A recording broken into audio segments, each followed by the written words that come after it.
Okay, let's get right to business and start showing you applications you can use to improve your life as a medical student. And the first application we're gonna show is Figure One. If you haven't heard of this one before, you can think of it as like an Instagram, but for doctors. Here you can find posts from doctors all around the world sharing interesting cases, diagnostic images, EKGs, you name it. And it's really cool because you can learn from other people, interact, share your thoughts, participate in challenges, leave comments, and you can learn some really amazing things over there if you follow the appropriate people. Figure One also allows you to filter out the content to help you see just the topics you're interested in. Okay, the next tool in our list is UPDF, and I'm very happy to say that they are very kindly sponsoring this video and offering some amazing discounts to all of my subscribers. So UPDF is basically a PDF editor, and I've said this before and I'll say it again, but what a PDF editor translates to in real life is as a tool that makes your life easier. To give you an example, consider the average second-year medical student preparing for the step 1. That student probably wants to learn using a book such as the first aid, but it wants to annotate it, right? And to annotate it, they have to purchase a physical copy, take out the cover, put the book in a binder, do all of those steps just to annotate a book. UPDF tells you forget all that. You want to annotate a book? Just click this button right here and start typing away whatever you want. And if you're feeling more in the mood for sketching, just click right here and write whatever you want by hand or otherwise. Oh, and also don't worry if you're running out of space. You just need to click this button right here to organize the PDF and then add as many blank pages as you could possibly want. And there you have all the space you could possibly use to make your annotations and sketches. In a similar way, you can also click this button right here to edit the PDF and start transforming all sorts of images, tables, and text to suit your needs. But besides annotation and editing, the magic of UPDF is that it puts at just a click away everything you would ever want to do with a PDF. So sharing a PDF stops being this process of opening browsers and typing passwords and becomes a matter of just clicking a button and typing an address. Converting a PDF stops being this process of searching for sketchy converters in Google and becomes a matter of just clicking here and selecting among the repertoire of formats you can use. And protecting your documents becomes as easy as clicking this button and typing a password. So if anything I just mentioned sounds interesting to you and you use either macOS, iOS, Windows, or Android, make sure to check out UPDF for free using the link below. And if you end up deciding that you want the premium version, remember to use my link to get a 40% off discount in the plan of your choice. Okay, the next tool I want to talk about is Sci-Hub, and this one is a game changer. So have you ever run into a scientific paper you want to read, but they ask you for money and you just don't want to pay? Yeah, that is a bummer.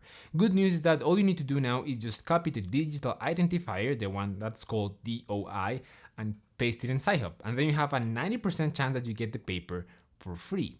It doesn't work every time, and sometimes they change their domain and you have to look for this new domain, but when it does work, it's a lifesaver. Now, if you start using Sci-Hub and you start to download all sorts of papers, you'll begin to notice how your files begin to pile up and get disorganized like mad. So to organize them, I recommend OneDrive. Why do I recommend OneDrive? Because most universities have an office affiliation that grants you a 1 terabyte of free storage in OneDrive. Most people don't know this, and in fact 99% of my peers in medical school never learned about this because, well, no one talks about it, but it's really helpful. And if you have an email ending in .education.edu, chances are you too can use this feature. Just ask around and they'll teach you how to activate it. Other universities also give you unlimited storage in Google Drive, but in my experience, OneDrive tends to cover more universities across the globe. Now, what I did with my OneDrive is create all sorts of folders for every specialty and every need. So, for instance, as you can see here, I have a folder for cardiology, for endocrinology, for infectious diseases, etc., etc. And each folder has subfolders for papers, presentations, books, seminars, homeworks, everything. I also have folders for personal files with my ID, my vaccination records, all those things that med school likes to ask on a regular basis. Now, speaking of benefits that come with being a medical student and having an educational account, there is one benefit you might not know about, and it is a free 1-year subscription to Canva Premium. The way you get this is through an association with GitHub, and I'll leave some webpage explaining the process more in depth in the description, but again, just as with OneDrive, if you have a .education email, chances are you too can use this feature. Now, why is Canva so great? Well, because it's a very versatile and intuitive design tool. Here you can create illustrations to include in your presentations. You can make full-fledged presentations. You can also make animations and videos and you name it. I, for instance, edited all the graphs of my research paper here. All of these, yeah, those were made in Canva. Now, if you want something a bit more professional, try out BioRender. This is a truly more professional app, and keep in mind that the cost shows that. But some medical schools grant you free access to the platform, and yeah, sometimes you do need a bit of more professional level of medical illustrations. For instance, I used this app to create the midbrain cross-section I showed in my last video. Now, our next application is MDCalc, and this one is very straightforward. This application basically has every formula, score, and algorithm you would ever want to use in medical school.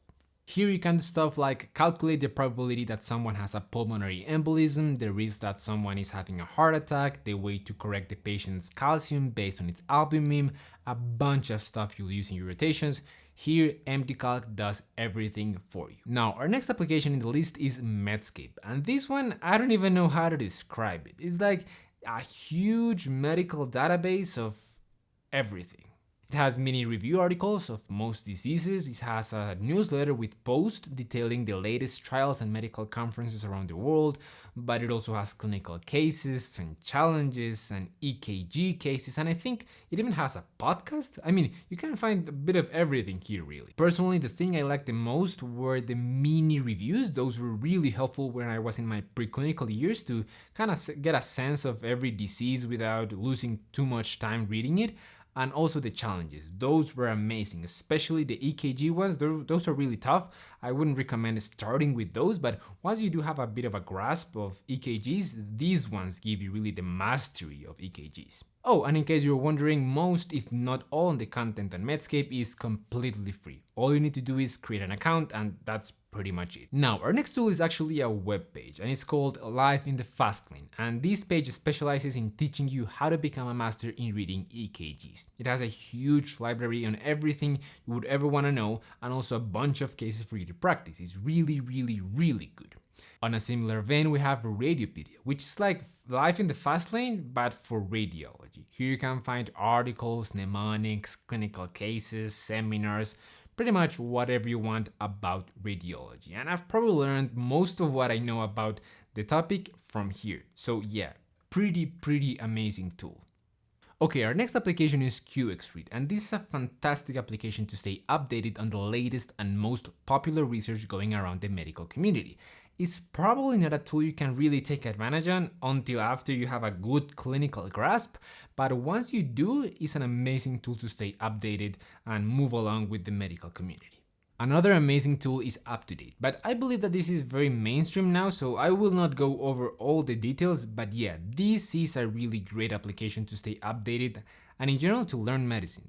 In fact, this is probably my go-to application to have in-depth and updated knowledge on a disease for some reason. So this is the tool that I would rely on the most when I'm doing something like attending a patient, learning about a new disease, or preparing a seminar. I don't know, this is my go-to tool for those kind of things.